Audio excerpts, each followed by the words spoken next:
Hey, so what if I were to tell the whole story about computers, right? Um, Now I would try and be accurate just for the parts that I am important in, that I am interested in, right? That I think are important, or that I think are interesting to tell. So I would say cavemen.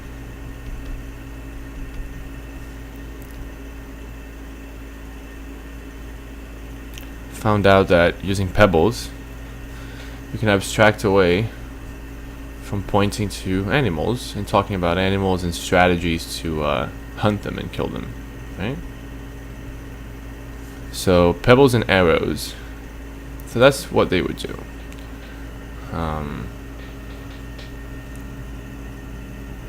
So they would move these pebbles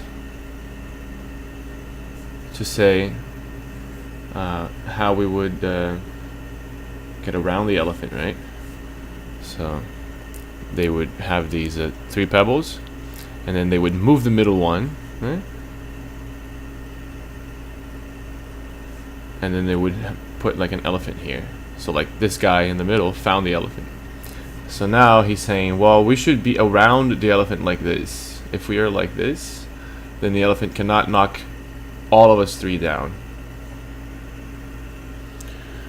And so pebbles are being used to represent things in reality.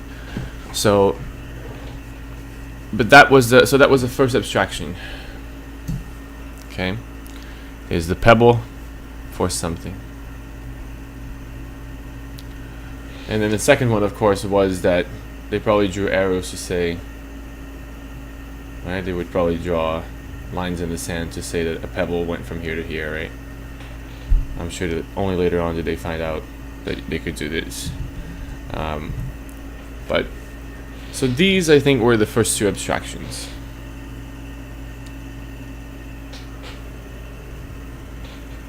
That I think are important for us here, explaining how computers came to be. So this is the first abstraction to pay attention to. So the fact that we can represent things, right? Represent them. Not just have them or talk about them and do things with them. But we can substitute. We can substitute other things, some things for other things. And in this particular case, we can substitute a simpler thing, which is a pebble, for something else. So now we have the pebble. Before we had the elephants, right? And the elephant is like incredibly hard to draw, right? So so the pebble is a simpler thing that we replace, that is replacing the actual thing.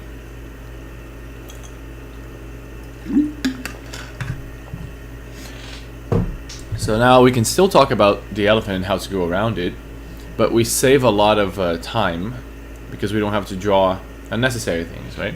Because otherwise we would have to draw the actual elephant, right?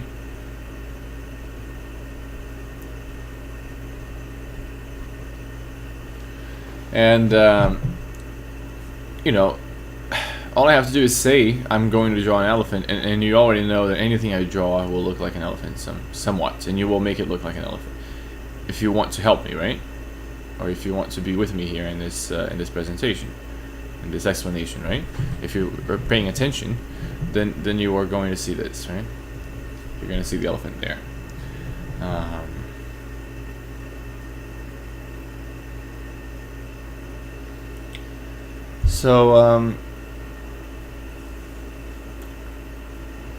But I would have wasted time. This is not the best way to explain how to go around an elephant, because I could represent the elephant with this, and you could still see it. And so the idea that we can communicate the same thing with less details. So that's the core of the idea here, is communicate the same thing with less details. That is the first abstraction. And we're going to call that abstraction the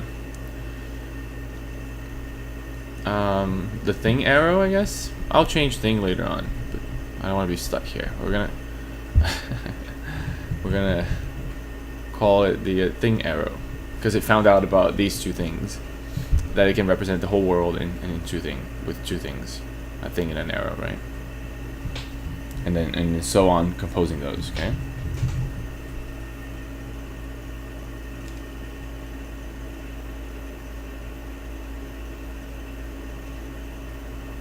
All right.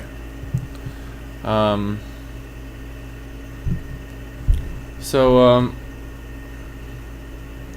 how does this abstraction help, right? Well, if you think about the implications of that, let's think about the implications of having found out that I can put like a large pebble and then use 3 other pebbles to represent us 3 cavemen and an elephant, a real elephant, right? With big ears and trunk and possibly those things. I don't know what they're called, but okay.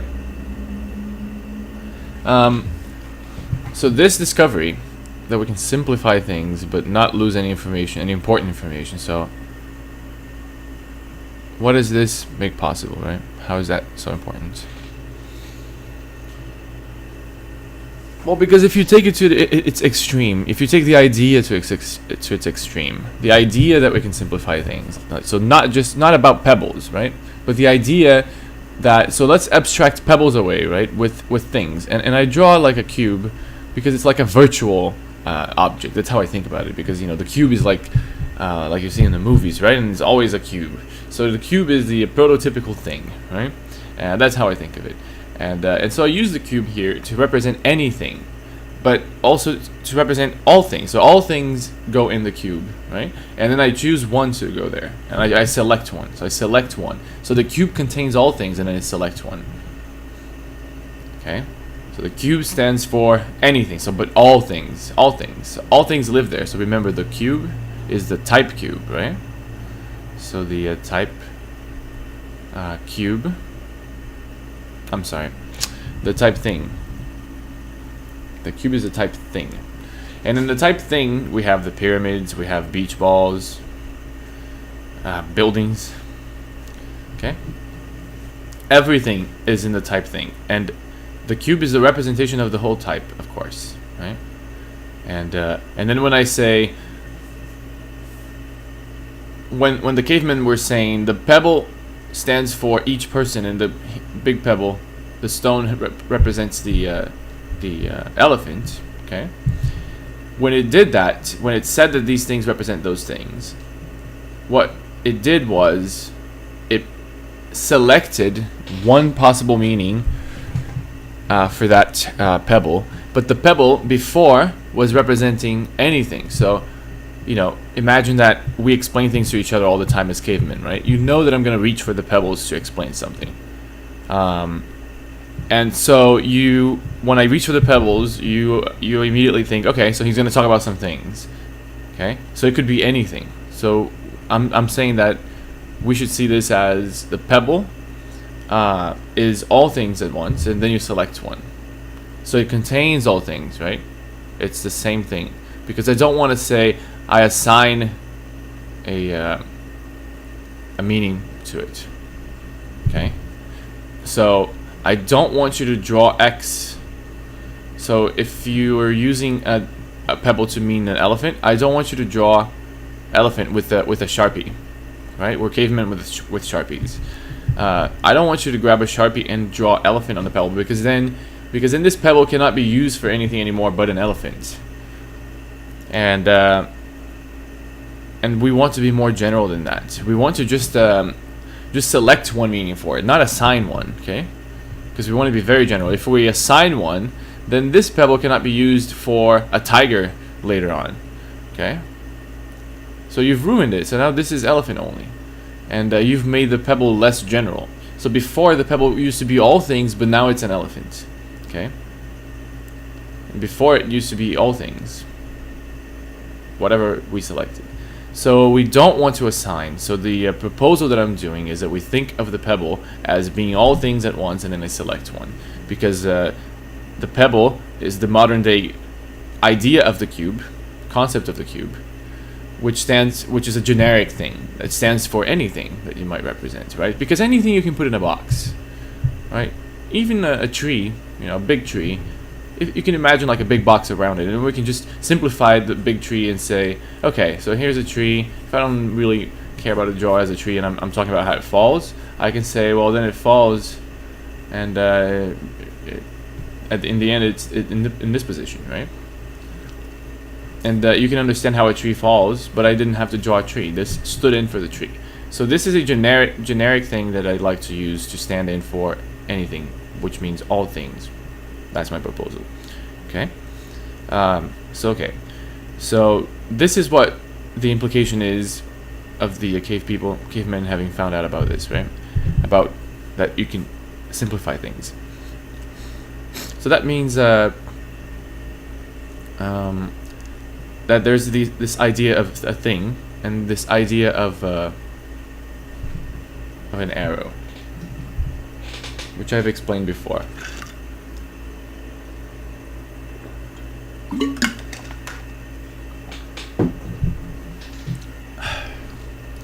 So they found out about so the arrow is a relationship, right? It's just a connection. So somehow two things are connected, right? That's what an arrow is. It's the most generic thing. So I'm not going to spend too much time on it. So, you know, obviously they would draw, I'm sure, right? Even so, they would drag. Let's say that they're on the sand, right? And they would drag the pebble here. You would have in the end a pebble and like the mark of it's being dragged on the sand, right? In the sand, and so you can clearly see where it came from and where it is now. Okay, so they saw that it was useful to see that at the same time where it came from and where it is now, and they saw that it was useful because in the end you could see the whole path that you took, right? So you don't have to remember the explanation, and some other cavemen that arrives can understand the strategy, and in fact we can just leave the strategy here for anyone to understand in future generations, right? So if we leave this drawing on the sand forever, right, or if we drew it on a wall, right, then everyone could see what we're doing. So everyone could see, oh, you go around the beast, you go around the elephant, right? You go around the tiger.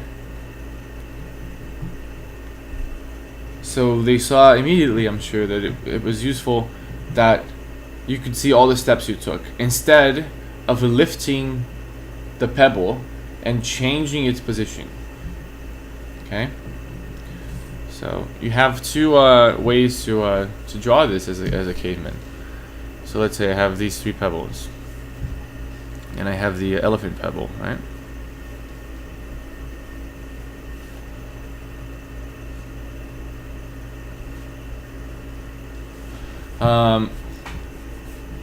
So this is a scene, some patch of sand. We're like inside a cave. I brought some sand, and I poured the sand like a perspective thing here, just to show you what perspective I'm talking about. So this is the ground, and we have three pebbles, and we have like a bigger, taller stone. Okay.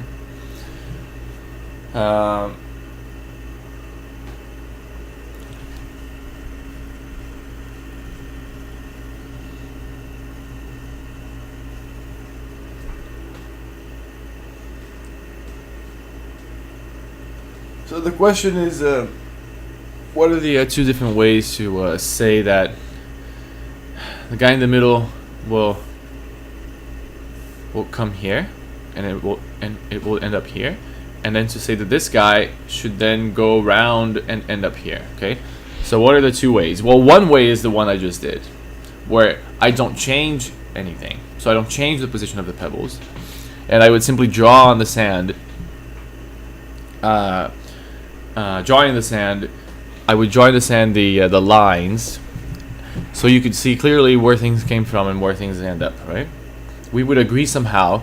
So for instance, nowadays we agree that this symbol, this part of the head of the arrow, we agree that means that this is the destination, and the other side is the origin, right? That's what an arrow is. That's the agreement.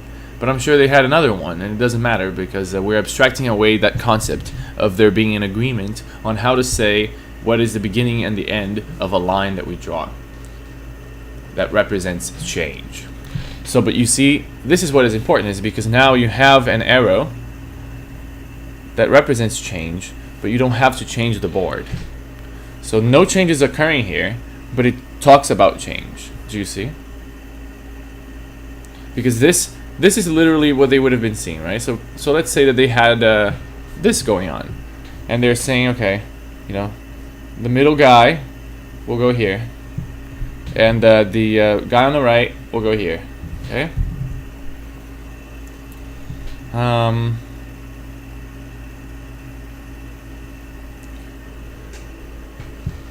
So this is one way that they could have done it, and the advantage is clear.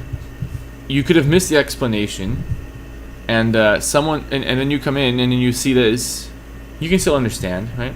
If you're used to my representing an elephant with this, you know, stone, and representing people, us, with these pebbles, right? Then you would understand that these marks on the sand have this meaning that we've agreed upon before. That is, that this change occurs, but I don't want to change the board, right? It's implicit, right? But that's the meaning. I'm making it explicit. I'm explaining what an abstraction is. So an abstraction is one when we can substitute pebbles for elephants and whatever, right? So when we can use a simpler version of a variety, not really. When we could use a simpler concept to explain a more complex concepts, right? So this is abstracting away. That's what abstraction is. Okay. But now I'm comparing two ways of talking about the world. So this is one way, and here's another way. But I'm gonna draw just the end, because this other way happens in real life. So this other way, so here's how I'm gonna explain this other way. This other way happened like this. Someone explained the same concept, but then instead of drawing lines on the sand, they picked up the pebble and then they changed its position. So they placed the pebble, so they picked it up, they picked the pebble up, and then they placed it here. And that's how the pebble ended up here, look. Okay? And likewise, they picked up this other pebble and they placed it over here. Okay, that's how this pebble ended up here. Do you see? So that's a second way of explaining things. So we're talking about ways of explaining things, right? So this is a second way, where you change the board. We're considering this to be your explanation board, right? Which is like a patch of sand that you brought in the cave to use to explain these concepts about how we're going to hunt these animals, right? And so this is a second way of explaining things, where you change the position of the pieces on the board. And this first way is where you draw lines on the sand to represent the change, but instead of making changes, you add things. Okay? So you never change anything, but you can add.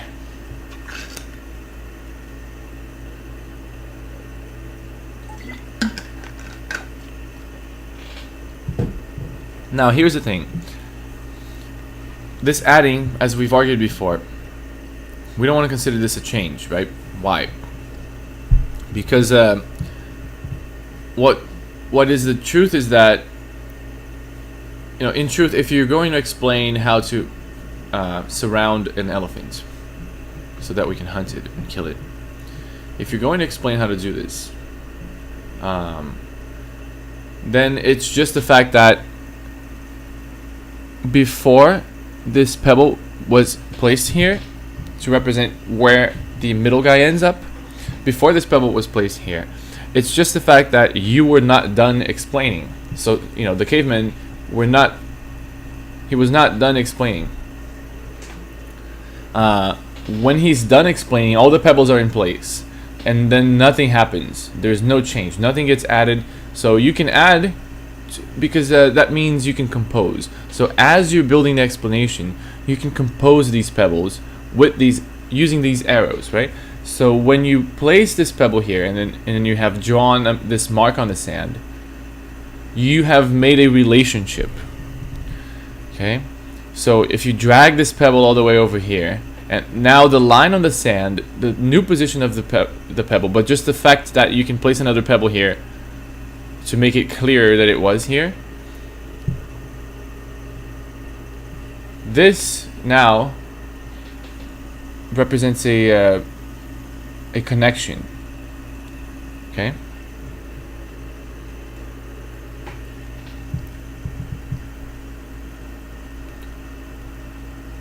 And it's a representation of a change, but it's not the change. On this second way of explaining, I explain the changes by actually doing the changes. Okay, it's another way of explaining things. So this second way is I actually go through the changes. So this second way only uses one abstraction, which is the abstraction of using a simpler thing for something more complicated, like an elephant, right?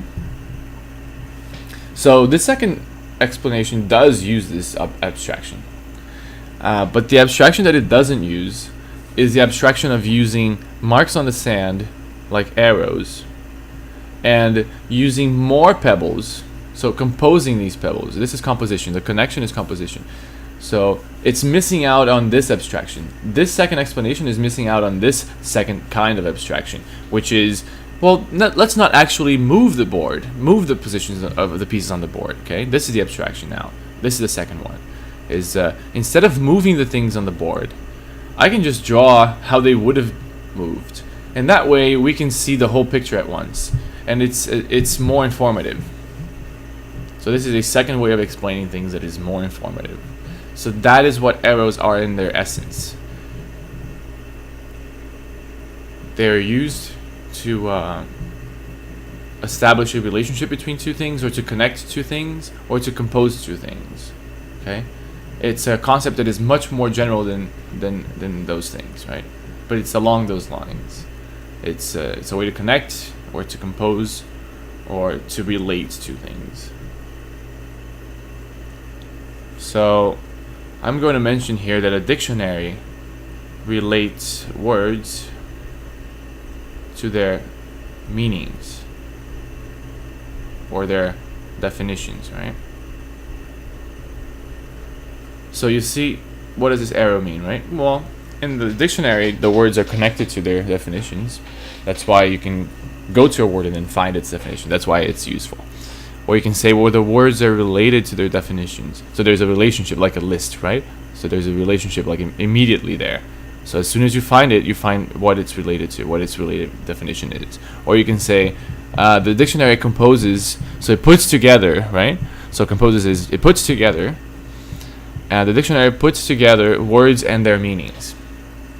You can explain the dictionary is that. So there are several ways to say it. So that's why I'm going to call this arrow, right?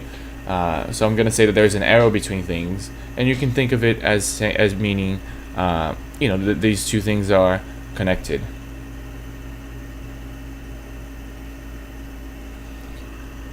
Somehow, through some relationship or some connection, or they're being composed. Those things are generic enough, and they mean each other anyway. We're going to see that later on. But they all have the same, they all end up having the same implications, right? So that is why it's not important for me to specify that this means exactly composition, or in this case, a connection through time, right? And so on. Or there's a relationship of before-after, right? Okay. So there's either a relationship of before-after here, or they're connected through time, or I'm putting together all of the important events. So together on the board are the events of before and the events of after. So these three views are equivalent. They all say the same thing. So my argument is that they are the same thing. We're going to see this through the explanation, but they all can represent the same thing. So pragmatically, so for the purposes of using them, we can just pick any. So if you can pick any, we don't have to pick, right? I can use an abstraction called arrow to mean composition or connection or relationship, okay? So I'm going to say arrow a lot more. Okay. So if the first rule of abstraction is simplification, then the second one is I'm not going to say arrowization, but I'm going to say do I want to say algebra now? I think it's too early. Simplification. This one is connection, I guess, right? Or it's the arrow, right? Yeah. So one is simplification, where you find a thing, and the second one is to find arrows. Find about arrows. So simplification, the first okay, so why do I have, yeah, sure. So simplification was the first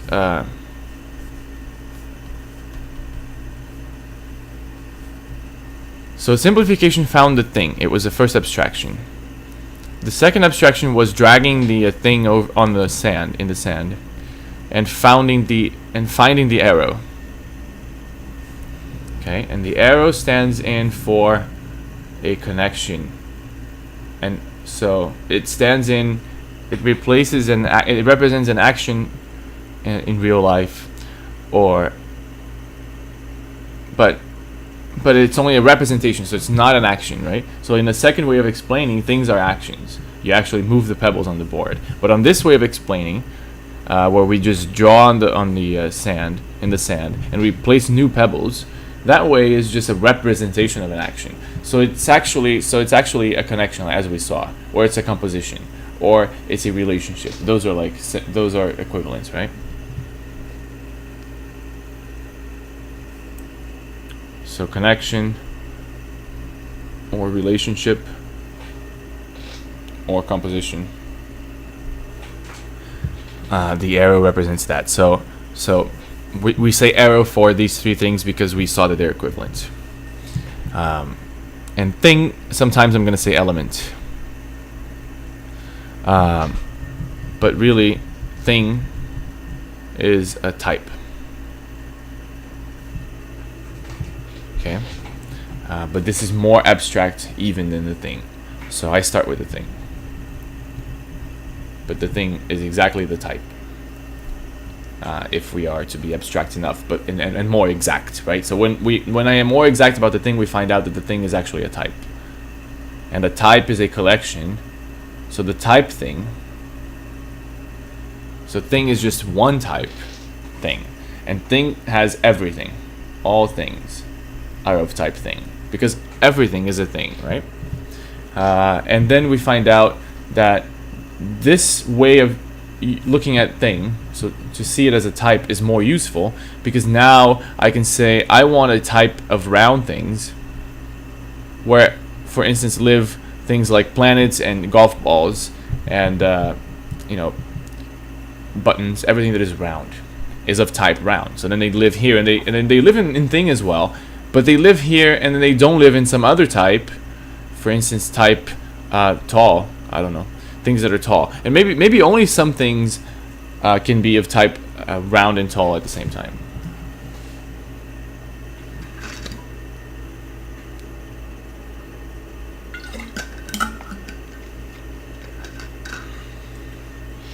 But let's not think about being of two types right now. We're simply going to repeat them, because this is going to be our principle that we're going to carry. We found out that repeating, like using more pebbles, is good. So instead of finding a way that these two things can be of the same, that can have an overlap. So this is not set. So they don't overlap.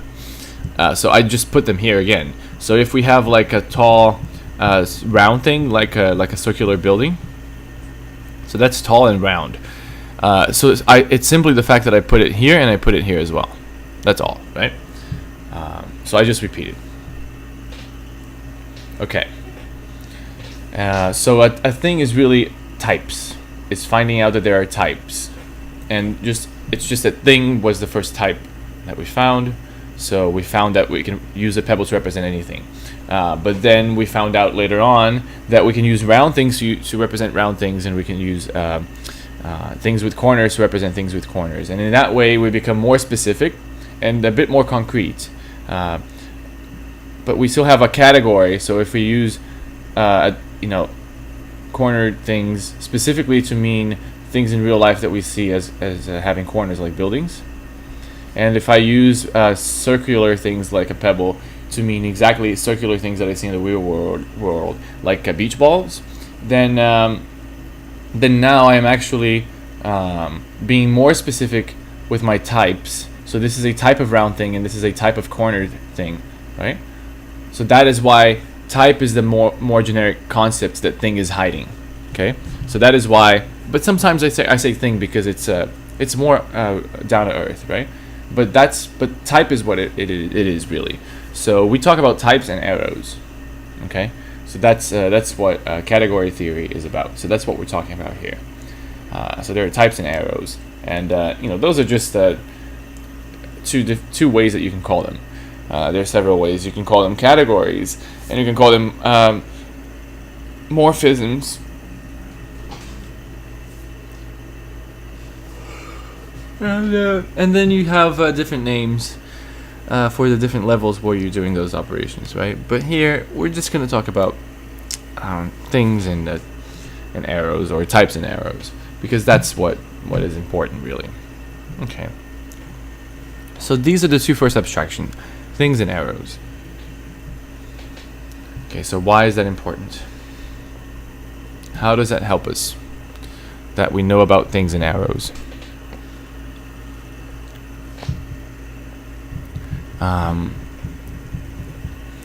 So if we know about that we can represent these things, then taking that to the extreme, we can say that very complex things, let's take this to the extreme, this consequence. We can say that very complex things can be represented by very simple things. So this is something very complex, like a computer. So a computer is an extremely complex object in the real world. But I can use this circle to say, oh, this is what happened. My computer was on top of my table, and then my computer fell on the ground. So this is a real implication, right? That I can use something very simple to abstract something that is extremely complex in the real world. And with this idea, we could dream that one day we can take advantage of this fact, and somehow we can make a machine or an object that can interpret our stories and play them out for us. And that's what the computer is, right? So how do we tell it a story? Well, the computer is a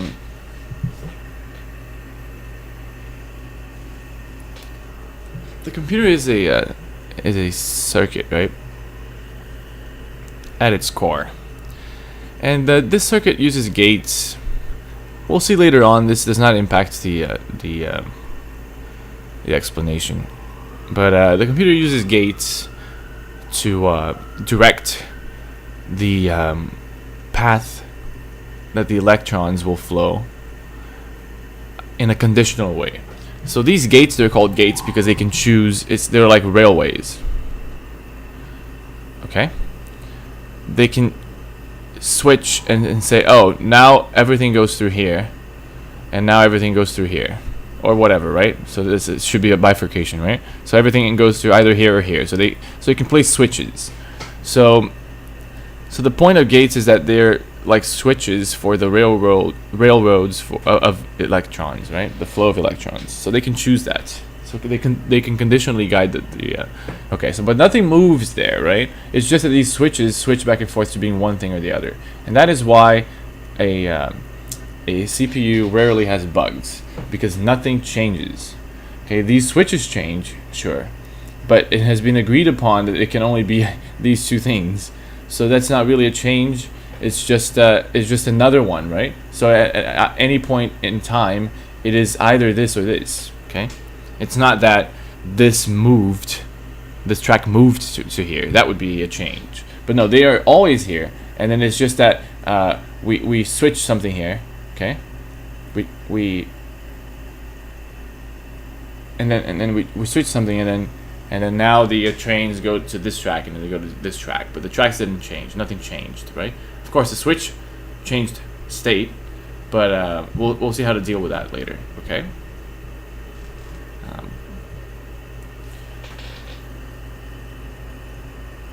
And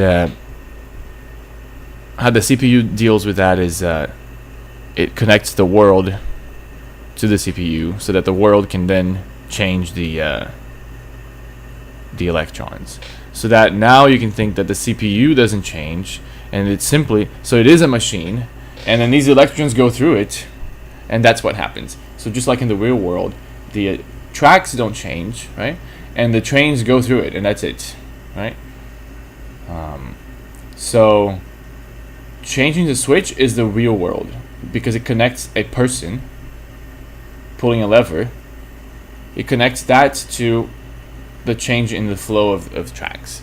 So, but the switch is a connection from the real world to this abstraction of trains on tracks, right?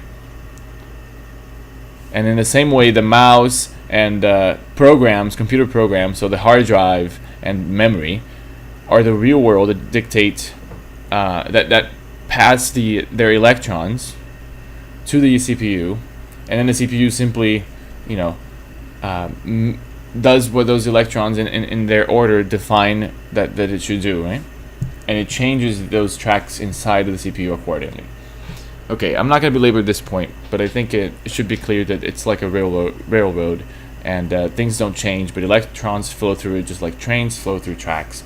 And but on a computer, the mouse and the keyboard and the hard drive and the memory are what make the trains go, like what decide which trains go where, and how to operate the switches. So the mouse and the keyboard, they decide how to operate the switches. And in the real world, some guy or girl, right, that works as a railroad person, will be the one that decides where these trains will go, right? But for the trains, right? For the trains, they don't switch anything, right? They simply go.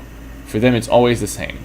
Nothing changes. They just go on the tracks. They just go, right? That's what the world is for the train. Okay, so a CPU understands this, but this is not the abstraction that is first presented to the programmer. So the programmer cannot access these gates.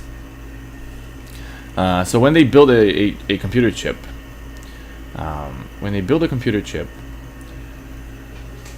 it only understands zeros and ones. That's what we mean by that. When we say, oh, computers only understand zeros and ones, we mean that the CPU only understands zeros and ones, right? But this is not exposed to us programmers, so they don't let us see that. So they have a layer on top of this with which we communicate, and the layer we communicate with understands some commands. So it understands add, and it understands how to move something from the hard drive to the memory, right? And understands how to move something from the register, which is a special place on the CPU, where we can then give the command add, right? So let's say, so here's the CPU, and it has these registers. It'll have like 2 registers here, right? We can choose to go to the memory where the user placed the value 1 and the value 2, and we can say put the 1 in this register and put the 2 in this register, and then do the command add, and then it does that, and it places and what it does is it replaces 2 with 3, because that's the result. So but that's the contract that the CPU has with the programmer, right? So as I'm saying, the CPU does not expose the zeros and ones for me. It exposes this interface, and this interface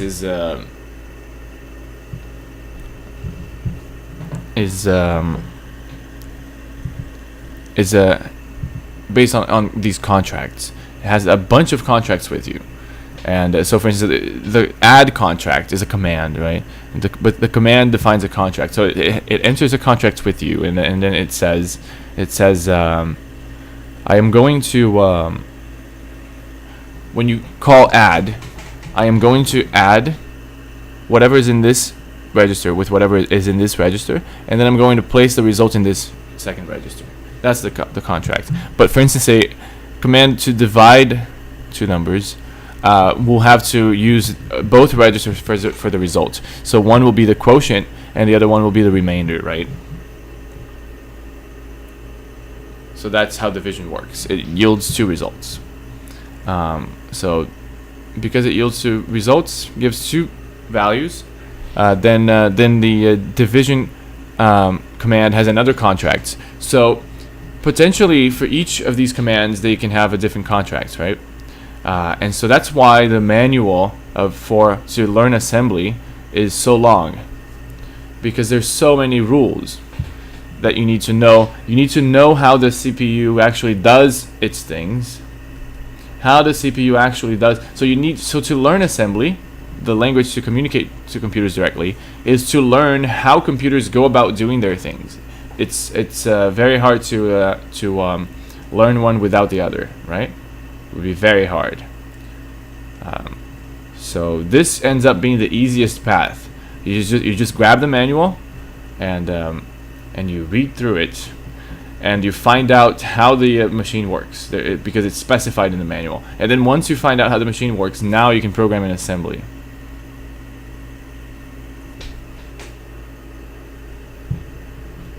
So this is a weak abstraction, because what assembly does is it's a way of explaining in that second way, right? The worst way.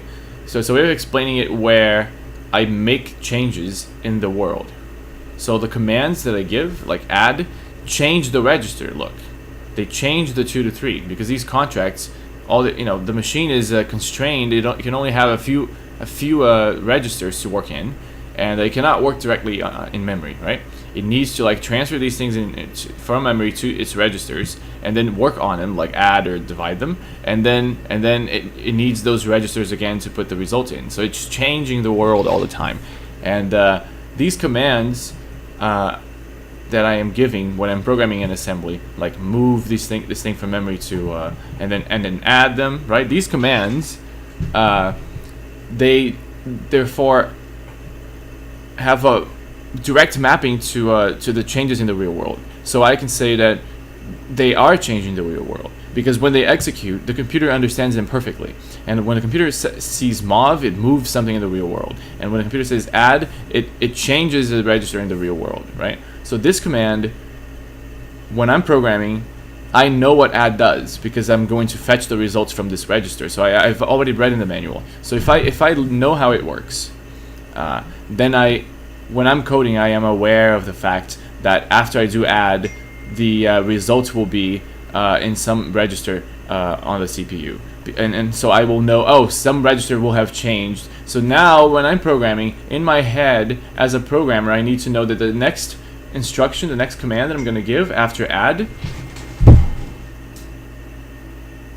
I have to know that the second command that I'm going to give, the next command that I'm going to give after add, needs to take into consideration that some of the registers now are not the number that they were anymore, and they are now the results of the sum that I asked for.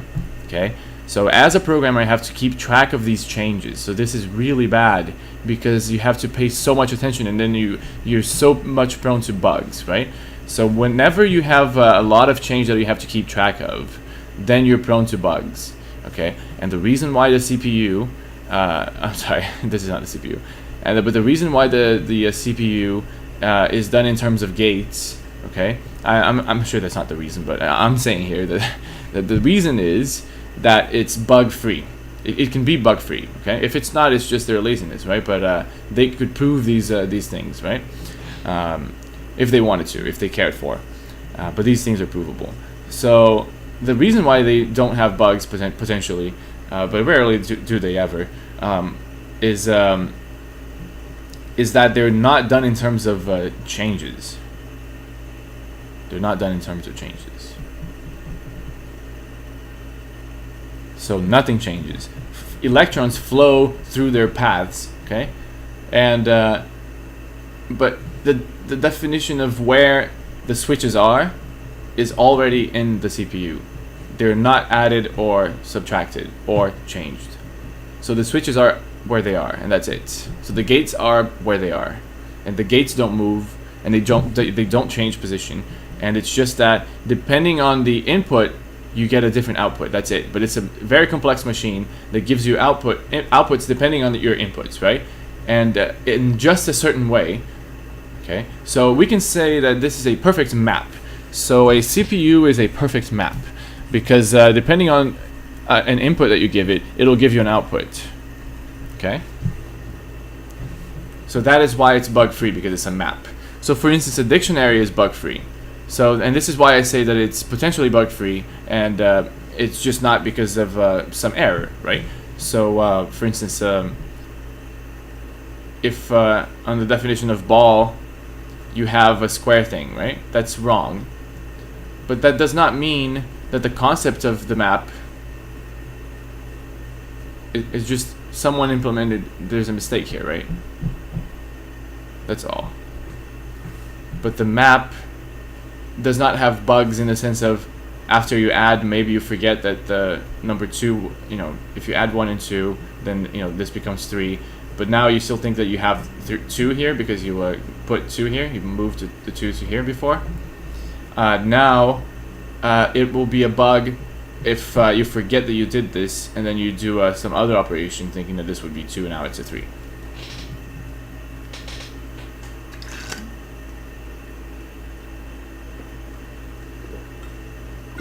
But if someone has a mistake in the dictionary, the concept of the dictionary is not wrong. Because the concept of a dictionary is to put together words and their meanings. And meanings, right? So that's the concept of it. And remember, we have decided that the first explanation, kind of explanation, with arrows and the things, instead of actually moving the things on the board, is better because it only deals with the concepts, and it does not actually provoke the changes in the real world in order to have to represent it. So if I only deal with the concepts, I have this advantage that the concept is never wrong, even though when I do an implementation of the concept, I might have a mistake, right? So, but look at this. So a dictionary is the concept of mapping words to meanings. So the concept is not wrong, right? But, you know, a given dictionary can be wrong.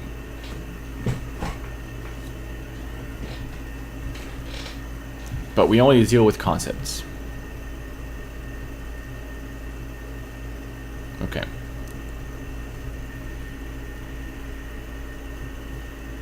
So this is a problem for programmers because this is not abstract enough because it is only like the second explanation that we saw, where I have commands that actually change the world. And so it's very hard to reason about, right?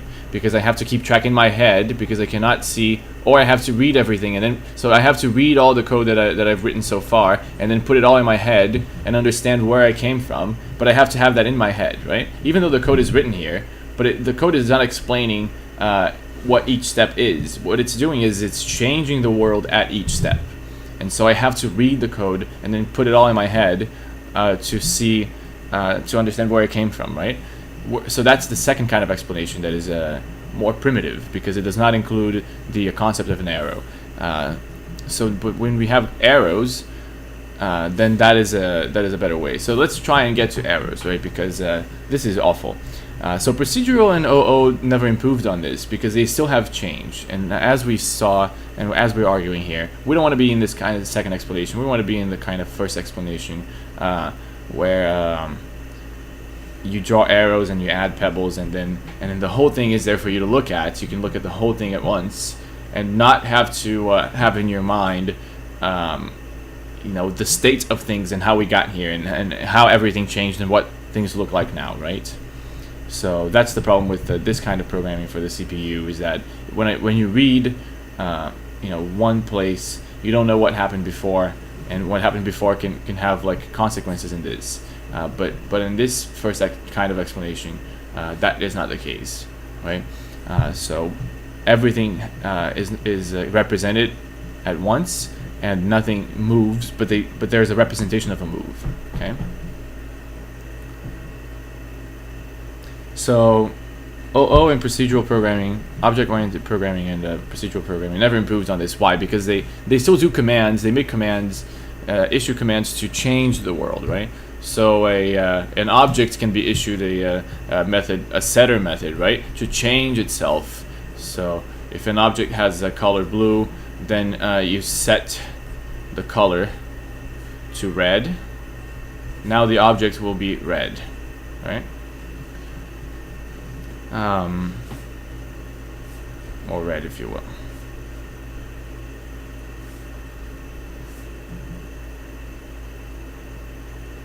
Okay. So they keep changing things in the world, so they never learn that lesson that we should use arrows. So how do we compute with arrows? Well, let's start looking at this a bit. I don't know if I want to explain this now, so maybe I'll pause the video now and explain another one. Okay.